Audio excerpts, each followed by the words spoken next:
Welcome back to the deep dive.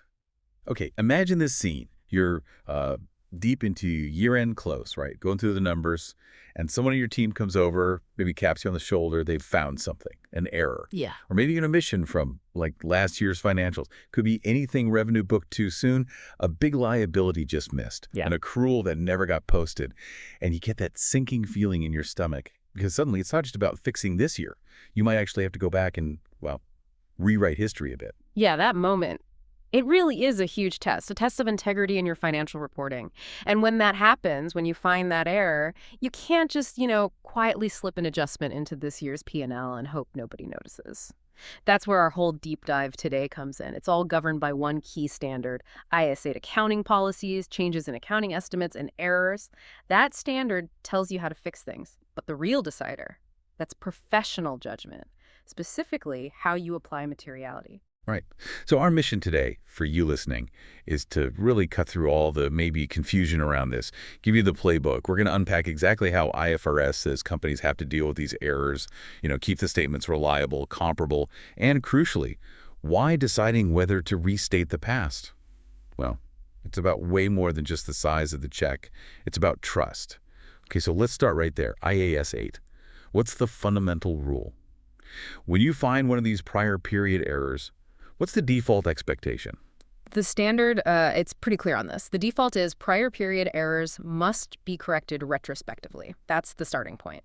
Because the whole goal here is faithful representation. If the 2023 numbers were wrong, we need to show them corrected when we present them next to 2024.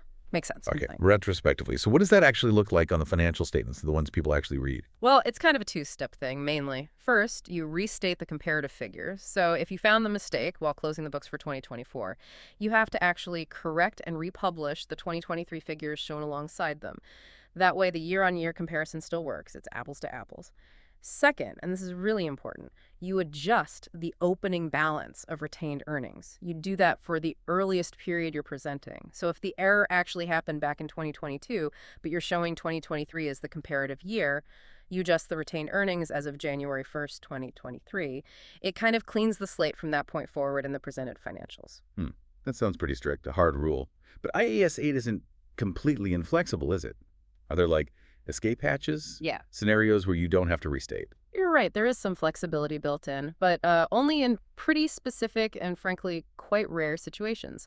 The two main ways out are, one, if the error is genuinely immaterial, we'll definitely dig into that word, or two, if doing that retrospective restatement is impracticable. Impractical.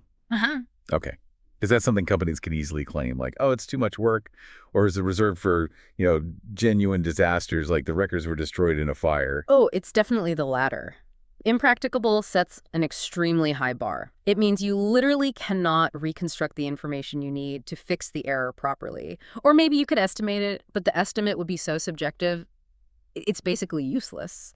It's not about it being difficult or costly. It's usually about records being totally lost, or maybe the transactions happened so long ago under such different systems. For most errors, like a missed accrual or something, the data is usually there. So really, the main flexibility boils down to that materiality question. Okay, yeah, materiality. This feels like where the real heavy lifting happens in this whole process, because I think most people, especially if they're not deep in accounting standards, hear materiality and just think of a number like 5% of profit, done. But the IFRS conceptual framework seems to paint a much bigger picture. Precisely. Yeah, we have to get past thinking it's just a simple quantitative test. The official definition says information is material if omitting, misstating, or obscuring it could reasonably influence the decisions that users make. See? It forces you to think like the user, like an investor deciding whether to buy or sell, or a bank looking at a loan covenant, or an analyst trying to value the company. So if it's about influencing decisions, Yeah. how do you balance the sheer size of the mistake against the context of the mistake? Seems like you need both. You absolutely do. Materiality is all about that balanced professional judgment. And it rests on two main pillars. First, yes, there's the quantitative factor, the size, the dollar amount, the percentage impact on profit or assets or revenue.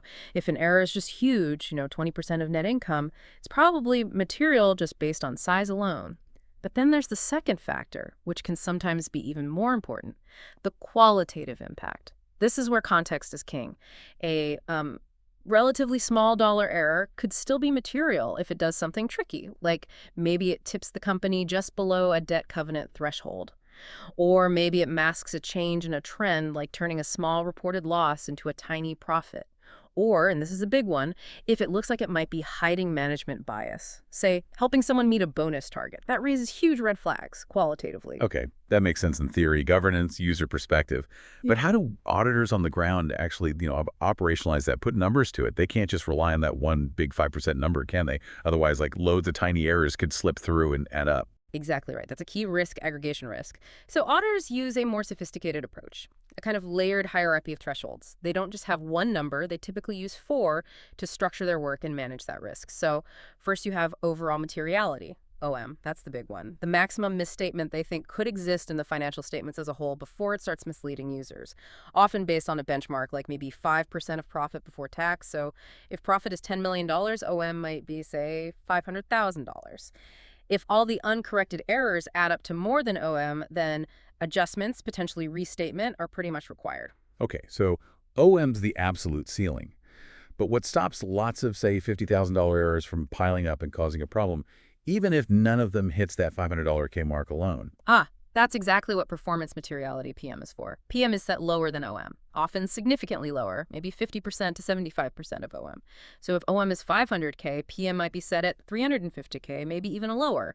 Its whole purpose is to act as a safety buffer, to reduce the chance that the sum of all errors, both the ones found and the ones potentially not found, exceeds overall materiality. So any single error the auditors find that's above PM, that gets serious attention immediately, because it signals a higher risk to the overall picture. Got it. So PM is like the working level threshold designed to catch things earlier and manage that aggregation risk. Yeah. Precisely. And it gets even more specific. Auditors also set specific materiality.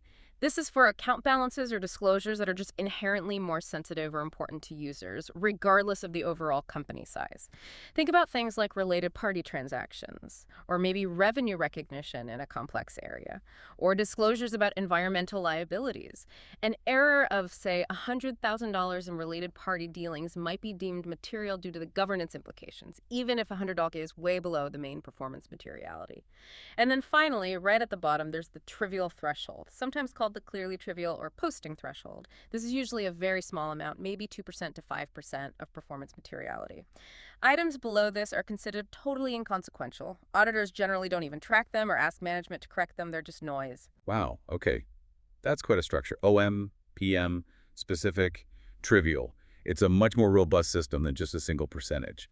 So the auditor's job involves finding all the uncorrected mistakes, adding them up, comparing the total to OM, but also looking at individual items against PM and specific M and thinking about the qualitative stuff before they decide what needs fixing. That's the process in a nutshell. It's structured judgment, really, aiming to manage risk effectively. Okay, let's try and make this even more concrete.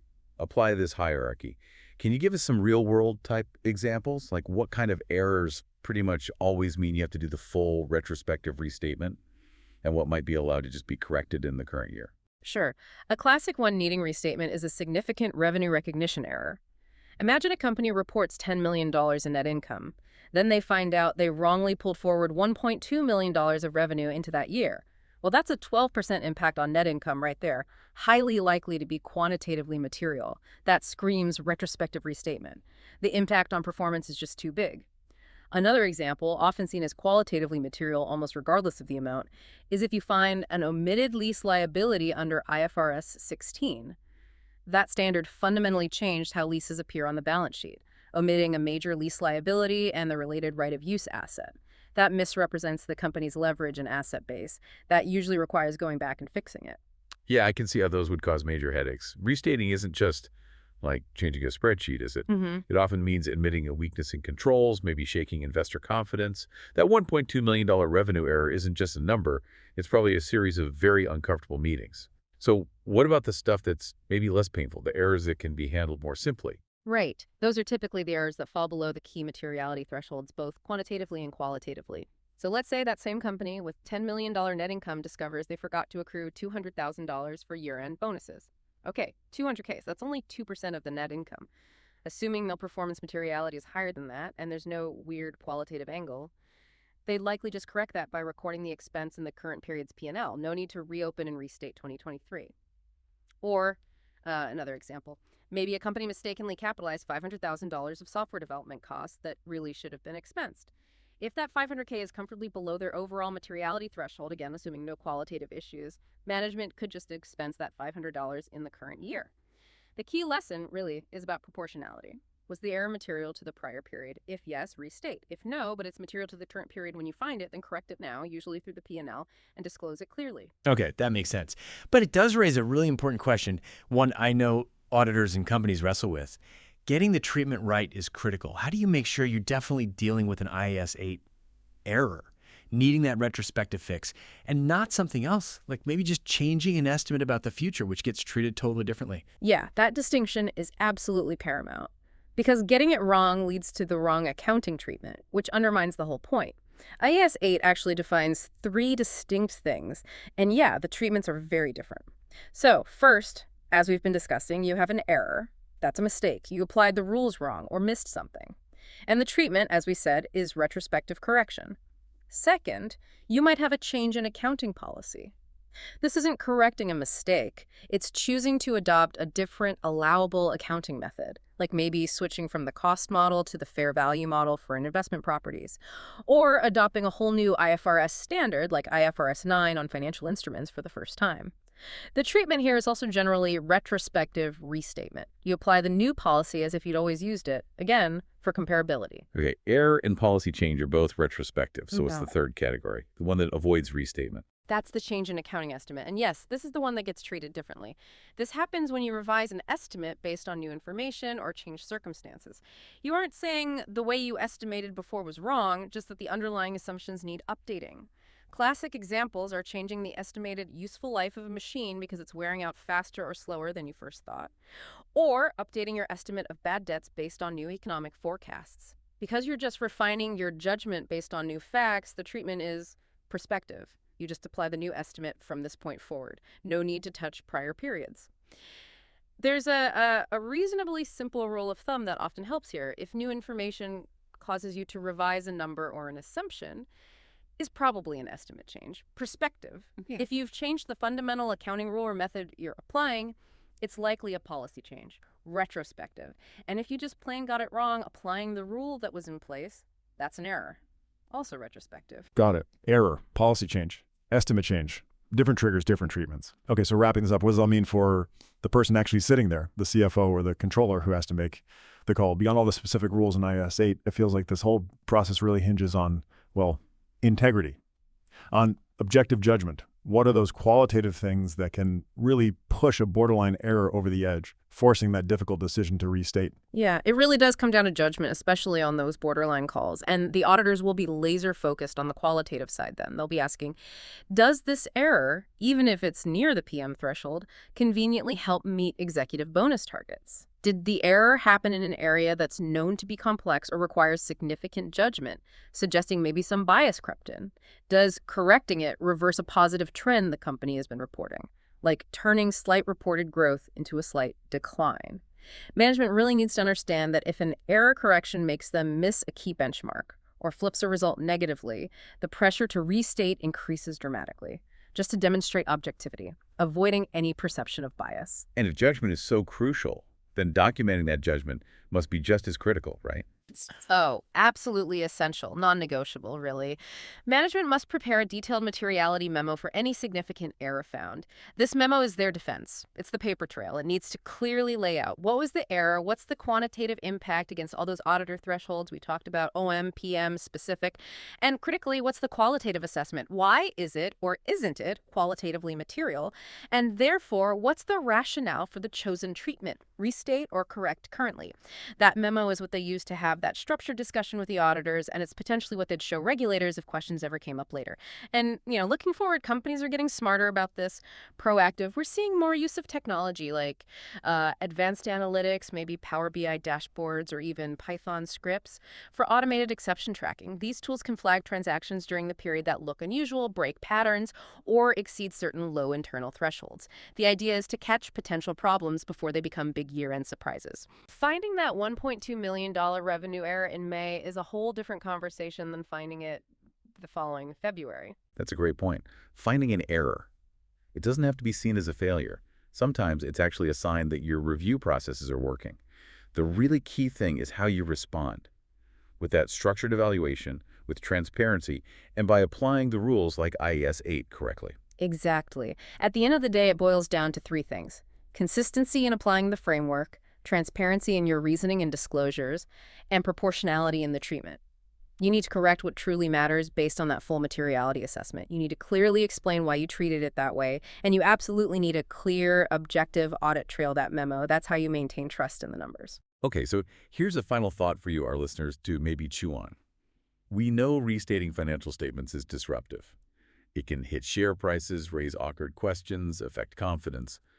But if we accept that the real foundation of trust isn't pretending errors never happen, but rather demonstrating that you can detect them, assess them fairly, and correct them with integrity, then could it be that the quality and objectivity of a company's documentation around these judgments, that materiality memo, for instance, might actually become a more material signal to investors about management quality than the existence of the errors themselves?